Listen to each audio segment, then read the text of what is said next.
నీకు ఎన్ని అవమానాలు జరుగుతున్నా, నిన్ను ఎంతమంది మోసం చేస్తున్నా, ఎంతమంది నిన్ను దూషిస్తున్నా, దుర్భాషలు ఆడుతున్నా, ఎంతమంది నిన్ను తక్కువ అంచనా వేస్తున్నా, అలాగే తొక్కి వెయ్యాలని చూస్తున్నా అన్నీ భరించు. కాలమే వాళ్ళకి సమాధానం చెబుతుంది. ఇక వాళ్ళ జీవితం ఎంత భయంకరంగా ఉంటుందో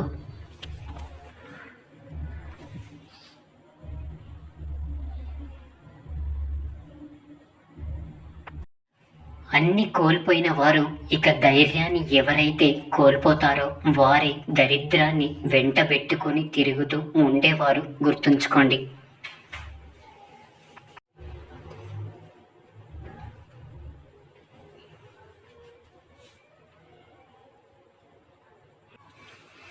ఒక్కొక్క మనిషికి నారాయణుడు ఆ మనిషి ఎంత మంచివాడైనా, ఎంత గొప్పవాడైనా, ఉన్నత వ్యక్తిత్వం ఉన్నవాడైనా ఇక వారికి కష్టాలు ఎందుకు పెడుతూ ఉంటాడు అంటే వారిదో పూర్వజన్మలో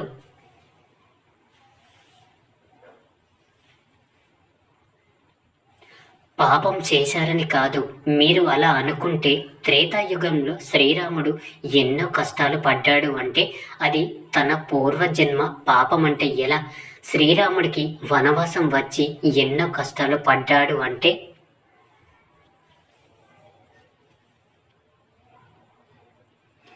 అది తన పూర్వజన్మ కర్మ కాదు, అది కైకేయి కోరిక. ఇలాగే జీవితంలో కొన్నిసార్లు మన ప్రమేయం లేకుండా మనం శిక్షించబడుతూ ఉంటాం. ఇక అది అనివార్యం. అవతార పురుషులకి, మహానుభావులకి, సజ్జనులకి నారాయణుడు కష్టాలు ఎందుకు పెడతాడు అంటే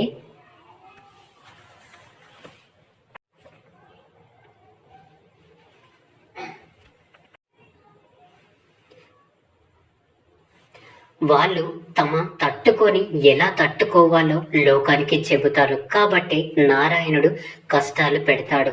ఒక మంచి మనిషి కష్టాలను అనుభవిస్తున్నాడు అంటే ఏదో పాపం చేసి ఉంటాడు అని వంకర మాటలు మాట్లాడకూడదు.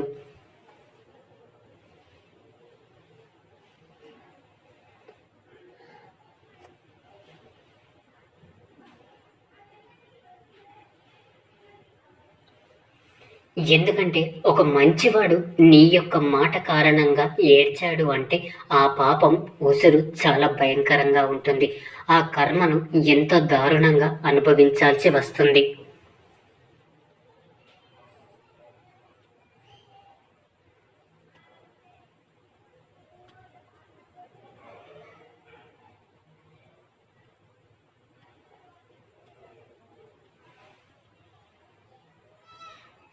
కాబట్టి మాట అదుపులో ఉన్నవాడే మహానుభావుడు అవుతాడు. వారికి మీరు సహాయం ఏమీ చెయ్యనక్కర్లేదు.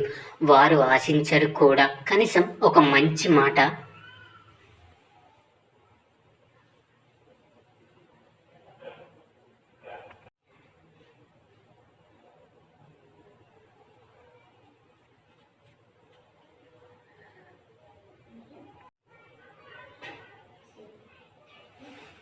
ఓదార్పుగా మాట్లాడితే చాలు. అంతకు మించిన పుణ్యం జీవితంలో మరెక్కడ దొరకదు. ఒక మంచి మనిషి, ఒక గొప్ప వ్యక్తి ఎన్నో కష్టాలను ఎదుర్కొంటున్నాడు అంటే అది అతని పాపం లేదా పుణ్యం అంటూ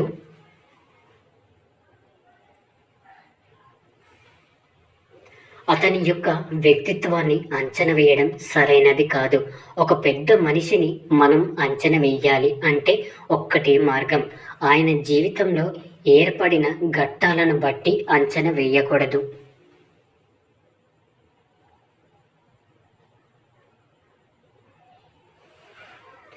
ఆయా ఘట్టాల్లో ఆయన స్పందించిన విధానాన్ని బట్టి అంచనా వేయాలి. అర్థమైందనుకుంటా.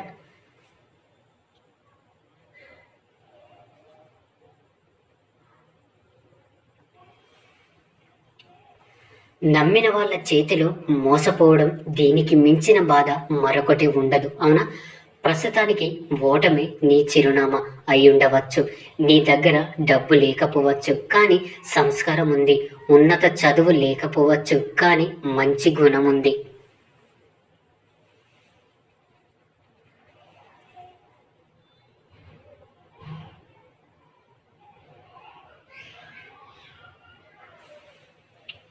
ధైర్యంగా ఉండండి, అంతా మంచి జరుగుతుంది. లోకం తీరును బట్టి పద్ధతి మార్చుకోవాలి, నడవడిక మార్చుకోవాలి. మన తప్పును వేలెత్తి చూపిస్తారు, వాళ్ళ తప్పులు మాత్రం సమర్థించుకుంటారు.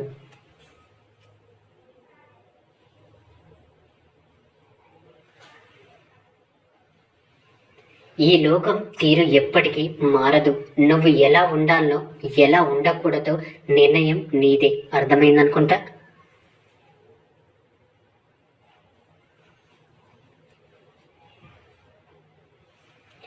కొన్ని బంధాలను దాటి గర్జించినప్పుడే ఆత్మవిశ్వాసం స్థిరపడుతుంది. ఎప్పుడు ఒకేలా ఉండిపోతే ఎలా? మీరే ఆలోచించండి.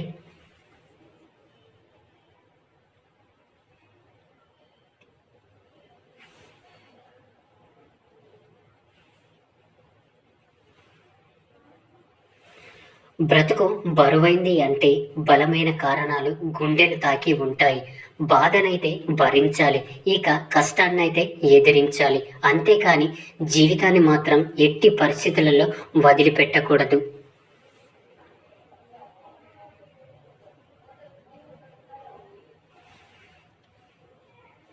బ్రతుకు బరువైంది అంటే బలమైన కారణాలు గుండెని తాకి ఉంటాయి.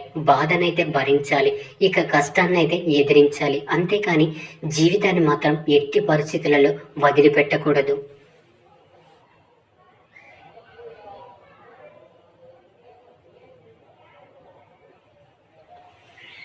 గుర్తుంచుకోండి, ఓ ఓర్చుకోవడం తెలిస్తే జీవించడం అదే నేర్పిస్తుంది. మనసుకు మించిన తీర్పు లేదు, జీవితాన్ని మించిన గ్రంథం లేదు. ఇక ధర్మం కోసం మొదలయ్యే ప్రతి సంఘర్షణ కూడా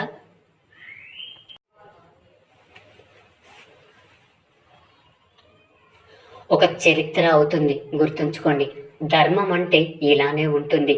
భరించే వారికి క్షమించే అధికారం ఉంటుంది.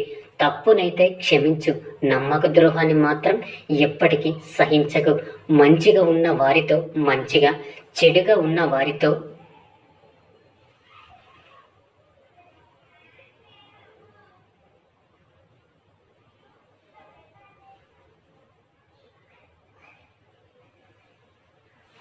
చెడుగానే ఉండు. ఇక ఇదే ధర్మం. అర్థమైందనుకుంటా.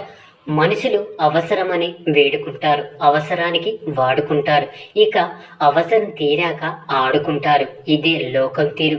జాగ్రత్తగా ఉండండి.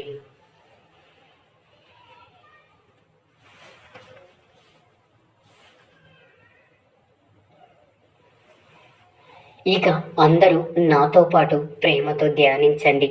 రాధాకృష్ణ.